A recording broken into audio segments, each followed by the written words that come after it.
ರೋಡ್ಗಳು ಬಹಳಷ್ಟು ಗುಂಡಿಗಳು ಬಿದ್ದು ಬಹುಶಃ ಮುಚ್ಚೆಲ್ಲ ಬಹುಶಃ ನನ್ನ ಲೆಕ್ಕಲೆ ಮುಚ್ಚಿರ್ಬೇಕು, ಯಾವ ಉಳಿದಿಲ್ಲ.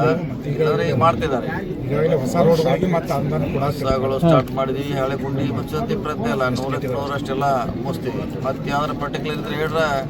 ಹನುಮಾನ್ ಏತ್ ನೀರಾವರಿ ಒಂದು ಅದೊಂದು ಬೇಡಿಕೆ ಕರ್ಗಾವ್ ಐತ್ರಿ. ಈಗ ಕರ್ಗಾವ್ ಐತಿ, ಹನುಮಾನ್ ಒಂದು ಐತಿ, ಇನ್ನೊಂದಿದೆ ಕರ್ಗಾವದಲ್ಲಿ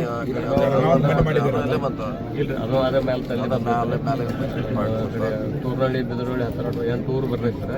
ಇದರಲ್ಲಿ ಅದು ಮೇಲೆಲ್ಲ ಬಹಳಷ್ಟು ಯೋಜನೆ ಮಾಡಿ ಹೋಗಿ ಅದಕ್ಕೆ ದುಡ್ಡಿನ ಅನುಗುಣವಾಗಿ ನಾವು ಮಾಡೋದು. ಕೆಲಸ ಎಲ್ಲ ಶಾಸಕರು ಎಲ್ಲ ಕಾರ್ಯಕರ್ತರು ಹೇಳಿದಂಗೆ ನಾವು ಎಸ್ಟಿಮೇಟ್ ಮಾಡಿ ಕಳಿಸ್ತೀವಿ, ಆದರೆ ಅದಕ್ಕೆ ಹಣ ಬೇಕಾಗ್ತದೆ.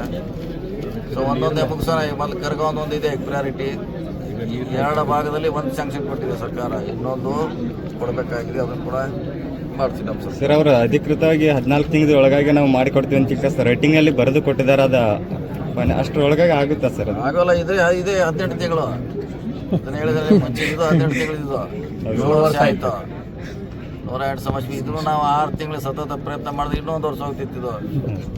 ನಾವೇ ಸ್ವಂತ ಬೆಂಗಳೂರಿಂದ ಅವ್ರ KBR ಕರೆಸಿ ಅದನ್ನು ಟೆಸ್ಟ್ ರಿಪೋರ್ಟ್ ತೊಗೊಂಡು ಹೋಗಿ ಹ್ಯಾಂಡ್ ಕಳಿಸಿ ಬೆಂಗಳೂರಿಗೆ ಪರ್ಮಿಷನ್ ತೊಗೊಂಡು ಭಾಳಷ್ಟು ಪ್ರಯತ್ನ ಮಾಡಿದ್ದೀವಿ. ಕೊನೆಗೆ ಯಾರೋ ಒಬ್ಬರು ಇಲ್ಲಿ ರೈತ ತಕರಾರು ಮಾಡ್ದ, ಅವನ್ನೆಲ್ಲ ಹಿಡಿಬೇಕಾಯಿತು. ಸಮಸ್ಯೆ ಭಾಳಷ್ಟಿದೆ, ಆದಷ್ಟು ಬೇಗ ಮಾಡಲಿಕ್ಕೆ ಪ್ರಯತ್ನ ಮಾಡ್ತೀವಿ ಸರ್. ರಾಜ್ಯಾದ್ಯಂತ ಪ್ರವಾಸ ಹೆಂಗಿದೆ ಸರ್? ಹೆಲಿಕಾಪ್ಟರ್, ನೂತನ ಹೆಲಿಕಾಪ್ಟರ್ ಮೂಲಕ ಪ್ರಥಮ ಬಾರಿ ರಾಯಬಾಗ್ ಬಂದಿತ್ತು.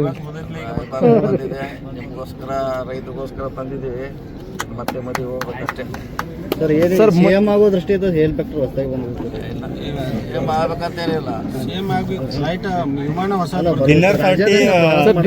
ಡಿನ್ನರ್ ಪಾರ್ಟಿ ಯಾರು CM ಅವರು ಮತ್ತು DCM ಅವರು ಕೂಡ ಮಾಡಿದ್ರು. ಈಗ ಮತ್ತೆ ಅಲ್ಲೆಲ್ಲೇ ಗೊಂದಲಗಳು ಸೃಷ್ಟಿಯಾಗುವಂತ ಕೆಲಸ ನಡೆಯುತ್ತೆ. ಐಹೊಳೆ ಸಾಹೇಬ್ರು ನಿಮ್ ಬೆಂಬಲ ಸೂಚಿಸ್ಯಾರ ಸರ್. ಸಾಕಷ್ಟು ಸರ್ ಹೇಳ್ಯಾರ, ನೀವು CM ಆಗ್ಬೇಕಂತ ಹೇಳ್ಯಾರ ಸರ್. ಸಾಕಷ್ಟು ಸರ್ ಅವ್ರು ಹೇಳ್ಯಾರ, ಖಾನಾಪುರ MLA ಹೇಳ್ಯಾರ, ಭಾಳಷ್ಟು BJP JDS ಹೇಳಿದಾರೆ ಸರ್. ರಾಯಬಾಗ್ ಶಾಸಕರದ್ದು ಭಾಳ ಇಷ್ಟ ಸರ್ ನಿಮ್ಮ ಹೇಳಿದಾರೆ. ಸಾಕಷ್ಟು ಸರ್ ಹೇಳಿದಾರೆ ಅಂತಂದ್ರೆ ಹೇಳ, ಸಾಕಷ್ಟು ಸರ್ ಹೇಳಿದ್ದಾರೆ. ನೋಡೋಣ, ಕಾಯ್ಬೇಕಷ್ಟೇ. ಮುಂದಿನ 28ಕ್ಕೆ ಮತ್ತೆ ಕಾಂಗ್ರೆಸ್ಗೆ ಸಪೋರ್ಟ್ ಮಾಡುವಂತ ಸಾಧ್ಯತೆ ಇದೆ.